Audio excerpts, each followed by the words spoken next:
Okay, so some serious language being thrown around about Kamala Harris's VP pick, Tim Walz, governor of Minnesota. They're calling him a coward and a traitor. The vet bros, the old school vet bros, are coming out saying he's a coward, he's a traitor. And this is all because he decided to skip out on a 2005 deployment to Iraq with his soldiers. Not a good look. Not a good look at all. Traitor? Nah. Coward?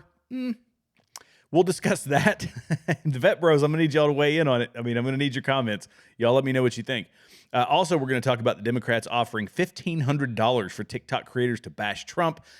Harris was sort of nominated, this is the way I put it, to be the candidate. The Democrat Party, the most ironic name in history, because they did not use the democratic process. Not a single person cast a vote for Kamala Harris, and yet she's now the presidential nominee. Very interesting. The Virginia AG is demanding that Democrat donor group ActBlue answer for fraud allegations, as I showed you in my last video. Millions of dollars being funneled through ActBlue through ghost donations. Now, that's not to say that Republicans are innocent. They are not, because I did a video many months ago, where the same thing was going on WinRed. We were seeing ghost donations. So this is a problem across the board. Also, some illegal immigrant Jordanians who attempted to breach Quantico base were revealed after they were released on bail. Wow, okay. So Elon Musk, he accepts to fight Nicolas Maduro. It's pretty funny. We've got that and so much more. Good news story about Harrison Butker becoming the highest paid kicker in NFL history. Another strong Christian man. Really love that. And then NFL is going to debut facial recognition technology. Ugh, it's frightening. So let's talk about this and maybe more. We'll see how much time we've got. I'm Jared. This is Continue Freedom.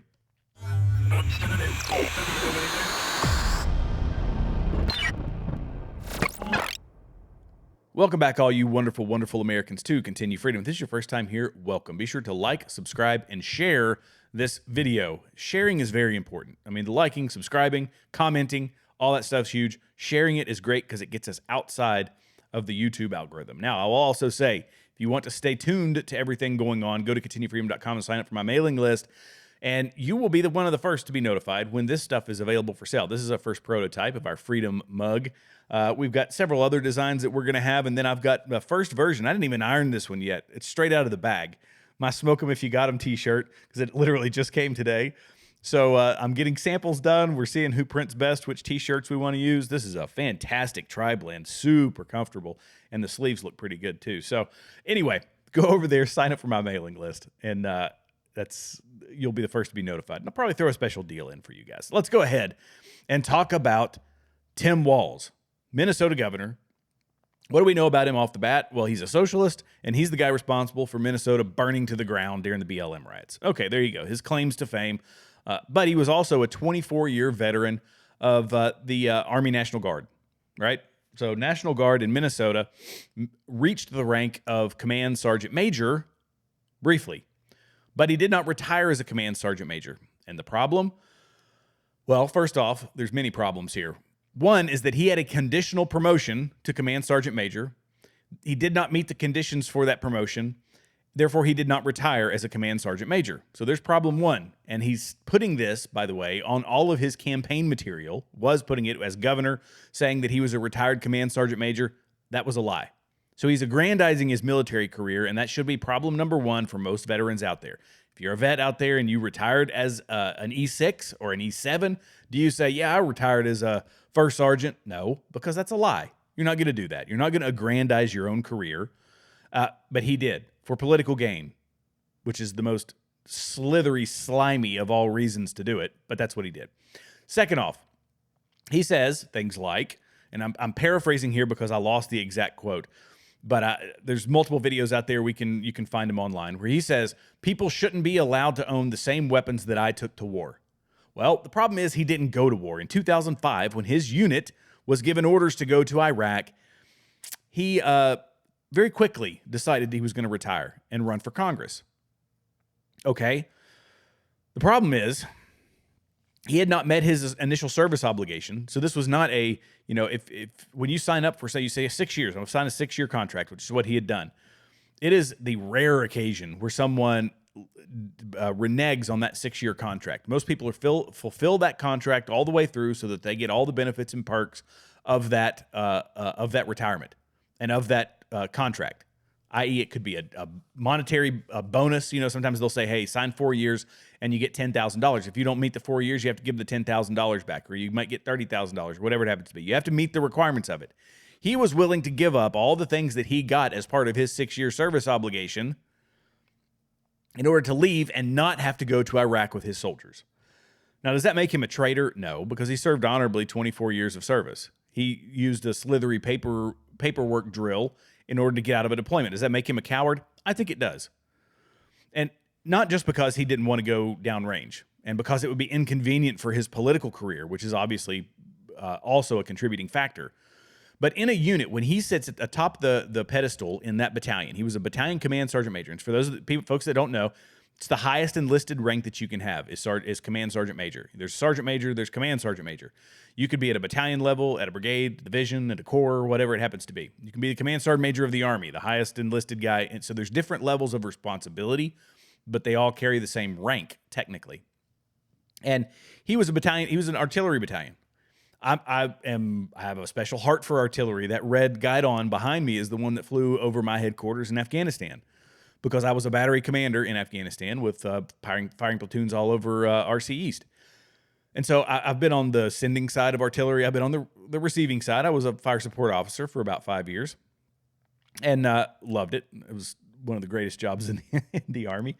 But nonetheless, when you are in a unit, whether it's a platoon, a company, I mean, even down to a squad, it could be your squad, your platoon, your company, your battalion, you start to learn about the people around you. You understand your team. You are preparing together.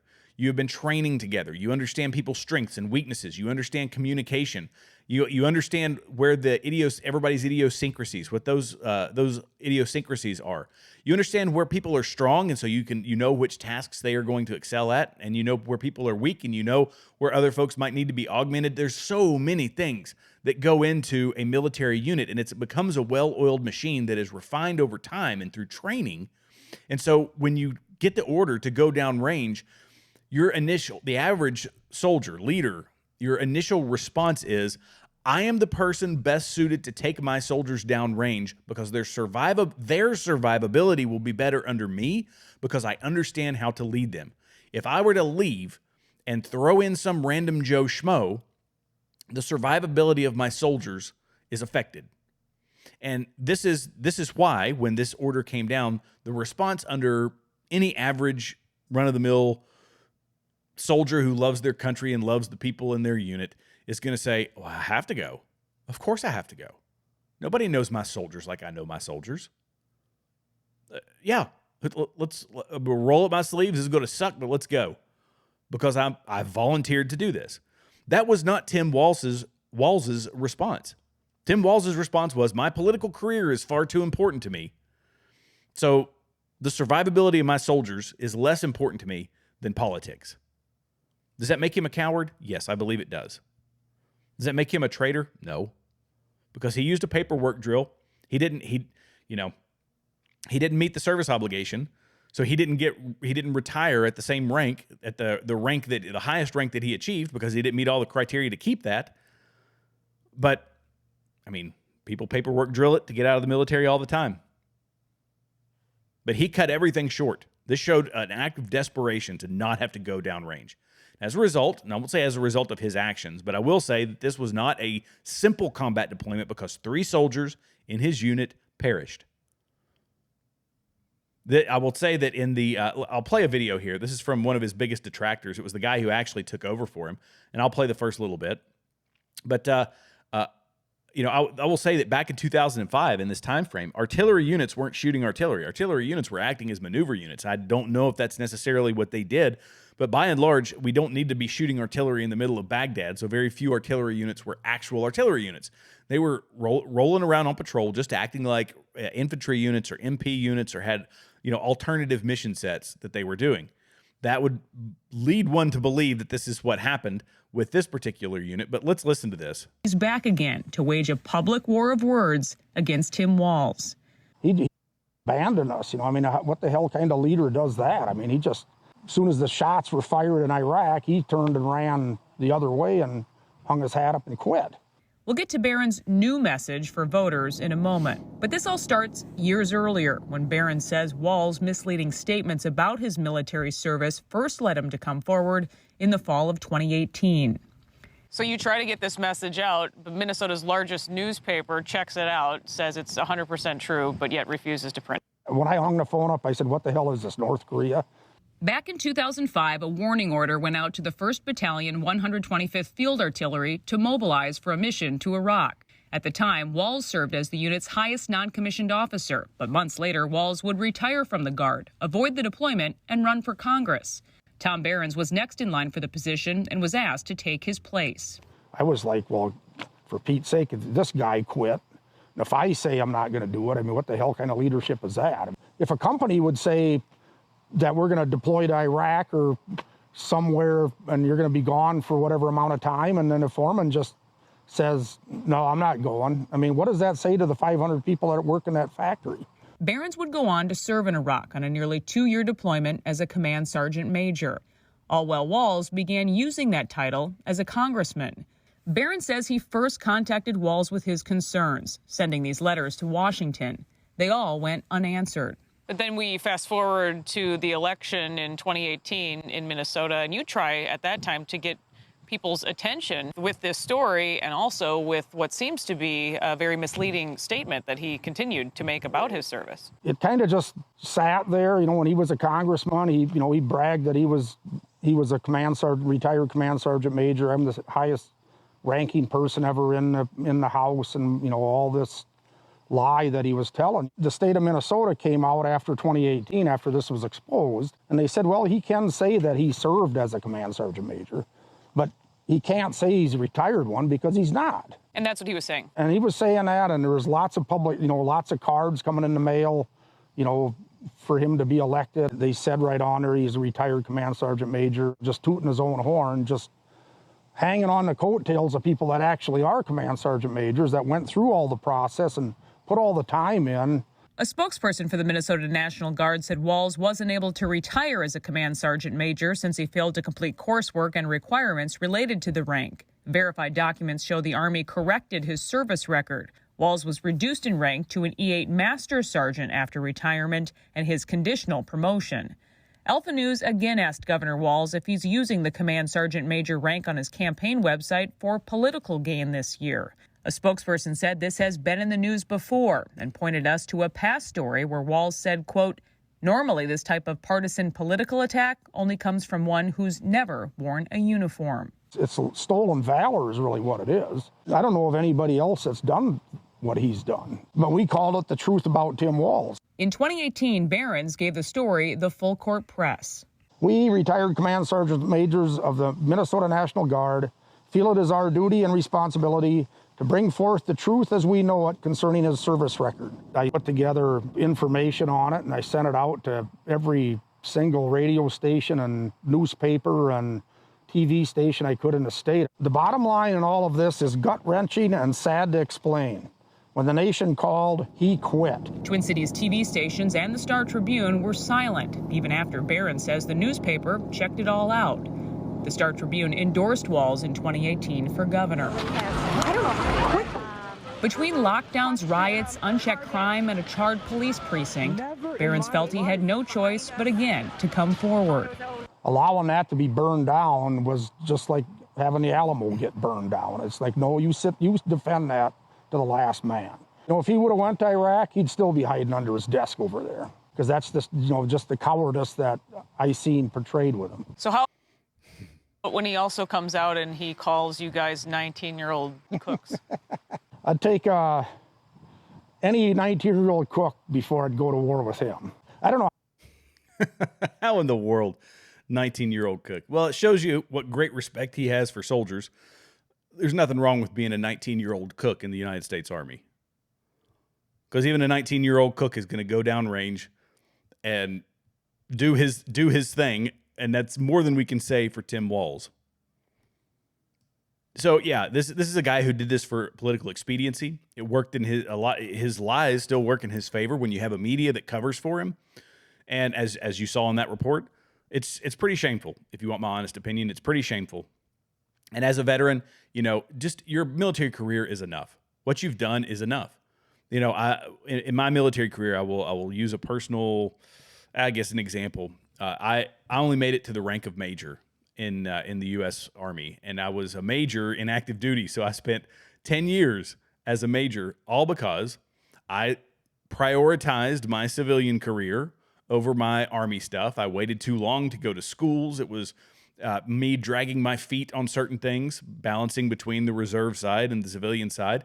And I missed it all by a few months and a 2-week class that I never went to get promoted to lieutenant colonel. I had the evaluations to make it happen. I had all the things, but that is on me. So saying that I'm going to, touting myself I would never tout myself as a lieutenant colonel in the United States Army. No, I made it to major, and that's where I settled. And all because of my own actions or inaction, I didn't get promoted. Why in the world would you embellish beyond that? Well, I will tell you why. Narcissism, ego, trying to build yourself into something that you are not. And that's shameful. You want to do that with your political career. You want to tout all your little named bills and all that silly stuff. Fine, go for it. Don't do that to your military service. It's disgraceful. It's absolutely disgraceful. Okay, so let's go on to this next point. There's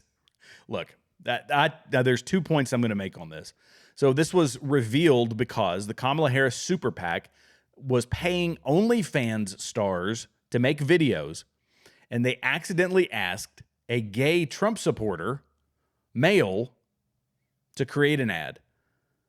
And so basically this super PAC was sending out, for those of you that I'm sure most of you can figure out what OnlyFans is, it's part of the depravity in our society. But what it revealed was here's the list, or basically the deliverables that they expect for their $1,500 payments. We were able to find that. The do's and the don'ts and the things that you need to say, make sure you say inside of your video to help with messaging. But the massive amount of money, this PAC offering $1,500 for a single video under 90 seconds long. The new generation of 18 to 24-year-old voters have forgotten what a Trump presidency looks like. In what is shaping up to be a competitive election year, we want to remind voters of the reality of Trump as president, the creator brief began. The PAC asked Doherty to do man-on-the-street style videos to give concrete reminders of the awful things Trump has said or done. One suggestion was to play a game of Thrones, of Trump or my racist uncle at Thanksgiving to highlight insane quotes from the former president. So this is 2 sad things revealed out of this. One is that the money in politics, $1,500 to some random OnlyFans or TikTok social media influencers. But I feel bad for this kid. This young guy. Why in the world? Where did his life go that he had to? And it's the same thing with women. This OnlyFans is it's the scourge of our society. But the immorality in all of this as well is that they are willing to leverage the scourge. The Democrats are willing to leverage this scourge on our society, which is OnlyFans, in order to make political headway. They are exploiting these young kids. This kid, they shouldn't be sending out flyers to say, hey, post anti-Trump videos on OnlyFans. They should be saying, hey, here's a pamphlet. And then show this to the public. Here's a pamphlet on how to get out of OnlyFans, how to get out of prostituting yourself on the internet. Because it's not just women, it's men as well, but it's far more women than men.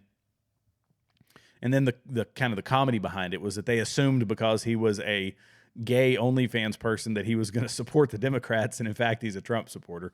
So there's a lot going on in that one little story, but my goodness gracious, it's sad that OnlyFans has become so huge.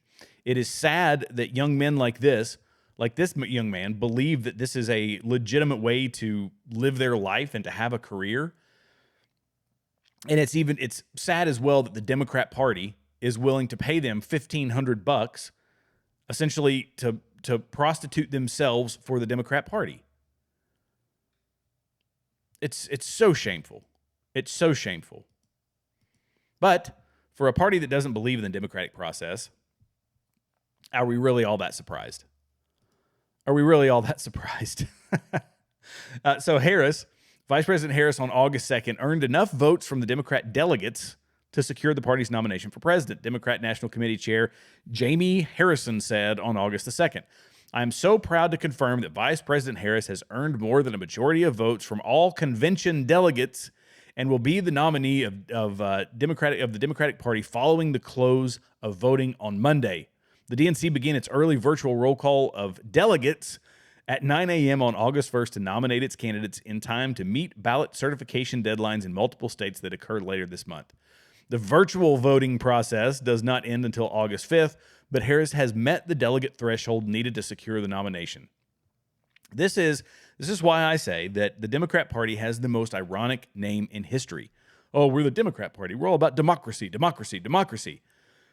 Instead, they have delegates who can supersede the vote of the people, who can completely ignore the vote of the people and install someone as president. This is why they knew they could take out anybody that they wanted to, or take out Joe Biden and put in anybody that they wanted to, whoever they thought they could leverage politically and whoever they thought would get them, could potentially win, but would also roll over for them in the next 4-year presidential term and continue to do what they want to do, what the military-industrial complex wants, what the technological and scientific elites want. What all these folks want them to do, they needed a puppet, and Kamala Harris is a perfect puppet because she is about as emotionally deep as a mud puddle on the sidewalk. She's as intellectually deep, rather, as a mud puddle on the sidewalk. They know that she can be leveraged, she can be moved. She's nothing more than we've already pointed out how she slipped her way into politics. She'll do whatever is necessary to stay on Air Force One. Get out of Air Force Two, get on Air Force One, and try to stay there for 8 years. That didn't matter what they do to the rest of the country. She's not a principled person. And we can see that too by Tim Walz. I guess he's principled. He's a socialist. And his beliefs are entirely antithetical to the Constitution. So this is just an absolute crap show. And it's being done completely devoid of any democratic process. The people, the Democrat Party, do not get to vote. This is the time, the true time of selections, not elections. And the number of people that back this up, that are okay with this, is phenomenal. Or not phenomenal. I mean, it's terrifying. People just roll over and take it. They're like, fine, yeah, that's okay. She's the vice president. I believe I'm so ignorant to the way our process works that she's the vice president. So of course who else would we pick? Would we pick somebody else? Is there even a process for that? Yes. Golly, open primaries. Let people come in and pick who they want to be their presidential candidate. No. She's the vice president. Goodness gracious. And they're using voter fraud to get some of this stuff done. The Virginia AG, kudos. I mean, Virginia is such a complicated place. I used to live in Virginia, and it's a very complicated place. Sometimes you're whooping and hollering, cheering for them. Other times you're cussing them and you're angry.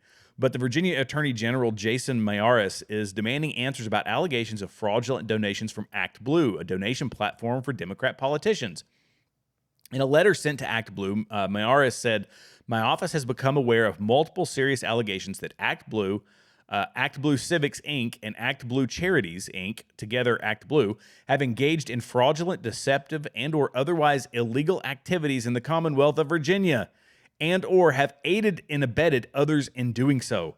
This includes hundreds of thousands of dollars of contributions through individual donors in the Commonwealth in volumes that are facially implausible and appear suspicious. Some of these Virginia donors are reported as making multiple daily contributions over the course of multiple years, amounting to tens of thousands of dollars in aggregate." So essentially what they are doing is they will have these, they're fake voters, and they will make thousands and thousands. You probably saw it in my last video, but they make thousands of donations. They aren't actually making them, but ActBlue and other nefarious actors are making ghost donations using someone's name who is otherwise innocuous. It could be a 65. Most of these donors, by the way, are over the age of 65 and retired, and yet they're donating tens of thousands of dollars in small increments. So if you make a $12.50 donation, you make another $25 donation, you make a $75 donation, you make an $8 donation, you make a $1 donation, and you do this thousands and thousands of times, you essentially launder money into Democrat politics, and it doesn't necessarily raise any red flags. People aren't looking for that sort of thing.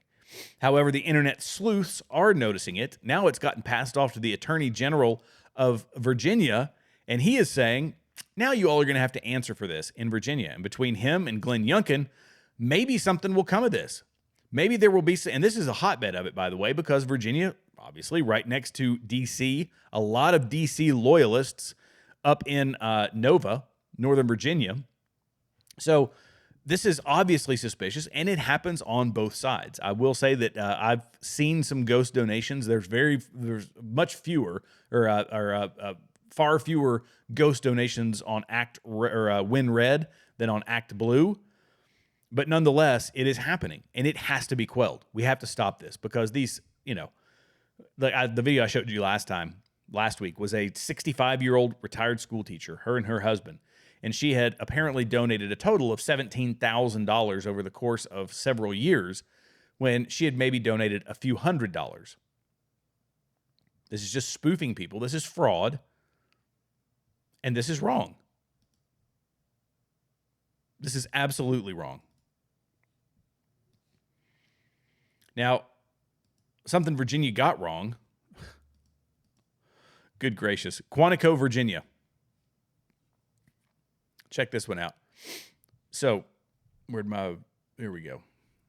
Identities of illegal immigrant Jordanians who attempted to breach of Quantico base revealed after they were released on bail. Hamdan posted his $15,000 bond, while Dabous posted his $10,000 bond. The Jordanians who attempted to breach the Quantico Marine Corps base in Virginia have been identified after they were released on bail. Hassan Y. Hamdan, 32, and Mohammed K. Dabous, 28, are the two illegal immigrants who tried to get onto the base. The two were released from Immigration and Customs Enforcement custody in June despite their immigration status, the New York Post reported. Hamdan posted his $15,000 bond, while Dabous posted his $10,000 bond. Law enforcement told the outlets they were arrested on May 3rd for trespassing on the military base and were taken into custody by ICE at the time, per the Center for Immigration Studies. According to the CIS, government lawyers had argued that releasing their names was a clearly unwarranted invasion of personal privacy and was of minimal public interest when CIS filed FOIA requests for their identities. Court documents said that the two did unlawfully go onto a military installation for a purpose prohibited by law, to wit, knowingly, intentionally entering the Marine Corps base, Quantico, Virginia. The two men approached the Fuller Road gate in a box truck and then attempted to ram the truck through the gate, but were stopped by military personnel. Military members on the base were not informed of the incident until 2 weeks later. Hamdan had entered the U.S. illegally in April via the southern border near San Diego and was released due to lack of detention space. And then Dabous was also here illegally, overstaying his student visa. We have laws on the books, people. We have laws on the books, and it's just not enforced. And then you get them into a place in certain places. And again, Virginia did one thing great. The Attorney General is looking into these political contributions. But then you've got two guys who try to ram these. I mean, come on. How much plainer does it have to be to everybody? They were trying to ram a box truck onto a military installation, and they get released on bond? Are you kidding me? Are you kidding me?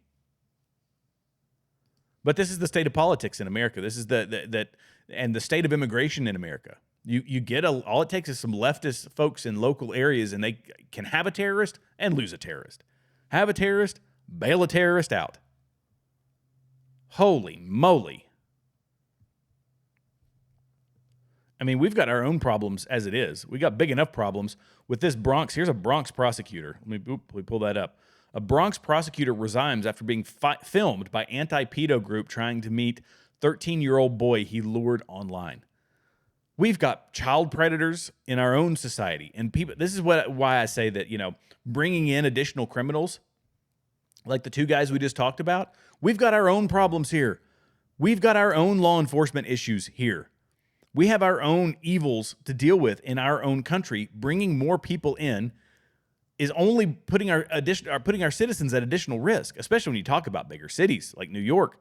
A Bronx prosecutor, and this guy was a prosecutor, has resigned after being exposed as an alleged child predator. William C.C. Kemp Neal, a 30-year-old working in the Bronx DA's office, tried to meet up with a young boy he was in contact with online. He was exposed by the group Dads Against Predators, who went as far as to share footage of Kemp Neal attempting to do the meetup in a Mount Vernon Target parking lot.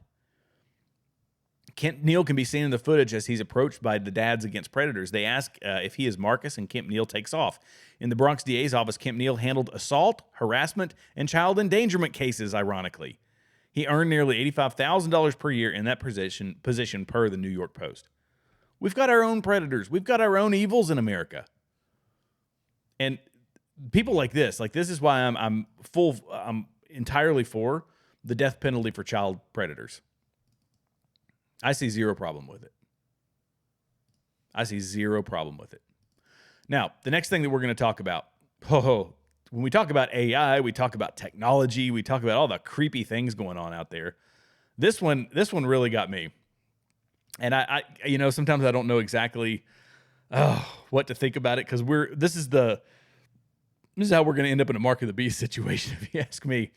So the NFL is going to debut facial recognition technology this week. Fans come look at the tablet, and instantly the tablet recognizes the fan. This new system aims to streamline and secure the entry process for media, league officials, staff, and guests, according to Jeff Boehm, Chief Operating Officer of Wicket, the company behind the technology. Credential holders simply take a selfie before they come, and then Wicket verifies their identity and checks their credentials with a credentialing platform as they walk through the security checkpoint. Fans come look at the tablet, and instantly the tablet recognizes the fan. It's almost a half-second stop. It's not even a stop, more of a pause. Wicket technology was piloted last year at 6 sports venues, including those of the Cleveland Browns, Atlanta Falcons, and New York Mets. It's a system that's outdated and has a lot of vulnerabilities. Who has been developing this project for 2 years, highlights the vulnerabilities in the current system. It's a system that's outdated and has a lot of vulnerabilities. It's easy to fake a pass credential off. It's difficult for security personnel to read a complex credential that's got 27 different codes on it. Yeah, but okay, it's an outdated system. Do we want to go to a facial recognition system? This, by the way, this stuff is I'm going to assume part of what they have developed in China, which exists in neighborhoods. Facial scans, retinal scans, in order for you to come and go out of your neighborhoods. Why is this important? Why is it important to develop this type of technology for a massive government who seeks to control people? Because this is the same technology. It's going to be used on your home locks. So when you have your electricity turned up too high, or your AC turned up too high, and you're using too much electricity, and you refuse to turn it down because you refuse to buy a Wi-Fi connected thermostat to go inside of your house, even though they mandated it. Well, now they can just lock you out of your home and say, nope, your facial recognition isn't going to work, so we're going to lock you out of your house. We're going to lock you out of your neighborhood. This is where this technology goes. It's already being used in China. Social credit scores, facial recognition. Now, we can't stop it. Let's just be honest. We can't stop it. But this should serve, this and other things should serve as a warning. I'm a technology-based person. I love technology. I think technology is amazing. But when we start getting into all this biometrics that's involved, they've already got I was in the military for 20 years, so they've got my fingerprints. They've got my blood samples. They're probably already developing a serum or something that can only kill me or people with, the same eye color I have or whatever it happens to be. They've got all they need on me, but I try to limit it as much as possible. And we got to be wary of the biometric tracking that is going into our devices.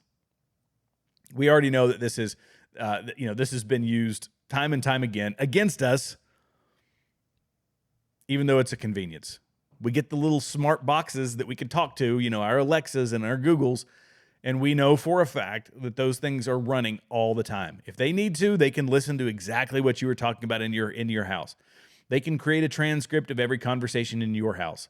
They are probably creating a transcript of this conversation right here because I've got a cell phone that is listening to me all the time, so they know who's good, they know who's bad, who's been naughty, who's been nice. We're already scanning our faces with our cell phones.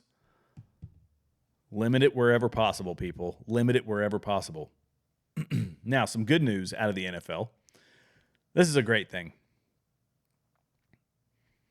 Harrison Butker becomes the highest paid kicker in NFL history. He's agreed to the terms of a 4-year, $25.6 million contract extension with the Kansas City Chiefs, making Butker the highest paid kicker in NFL history. The previous highest paid kicker was Justin Tucker, who was dope, by the way. He was really good. Of course, that was back when I watched the NFL. I've kind of quit watching it. The news of Butker's contract comes as he's been under scrutiny by left-wing media and political pundits for comments he made about women having children in a speech he gave at Benedictine College, a private Catholic school. He said, "I think it is you, the women, who have had the most diabolical lies told to you," Butker said during the address. "Some of you may go on to lead successful careers in the world, but I would venture to guess that the majority of you are most excited about your marriage and the children you will bring into this world." He said it, and they attacked him for it. And other prominent, conservative commentators say this on a regular basis. But when we have an athlete who comes out and openly says, "Hey, you know what, ladies? You've been told a lie," and you have, that your value comes in a 9-to-5 job, that your value comes in, being that entrepreneur. You got to be that entrepreneur. You got to go out there and forego having a family. You got to forego all the kids and all the, I don't want to have to go to soccer practice. I don't want to. No, these are lies that you've been told that, and in a lot of ways, women have been told, you got to get abortions, right? This is a key talking point behind the abortion argument. You've got to have an abortion because, kids are just a parasite growing inside of you. Like this vilification of pregnancy, this vilification of motherhood, the vilification of stable families. It's been part of the Democrat playbook for a long time, the leftist playbook for a very long time. And it's feminism is one of the largest lies that's been told to women out there. It doesn't mean, again, you can't, come on, look at, I'm sure we wouldn't agree politically, but what's her name? Sarah Blakely. She's a billionaire. She's got kids. You can be, if a career comes down the pipe at some point in time, you can jump on it. There's nothing that says that you can't do that.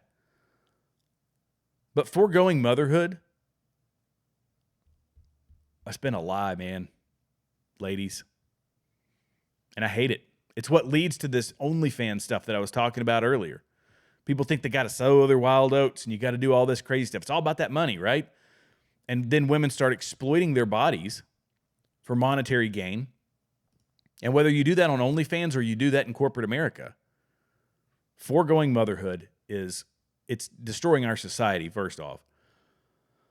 It's quite literally destroying our society. We've hit negative returns on our reproduction rates. It's a shame, but I'm just glad that there's people, at least some people out there in the sports world that aren't entirely consumed by the leftist messaging and they're willing to say it. So, and on top of that, they can still get rewarded. So congratulations to Harrison Butker. It's really cool. Really cool. That's good to end on a positive note. So thank you all so much for watching. Be sure to like, subscribe, leave comments below, share this video, and we will see you in the next episode. Love you guys.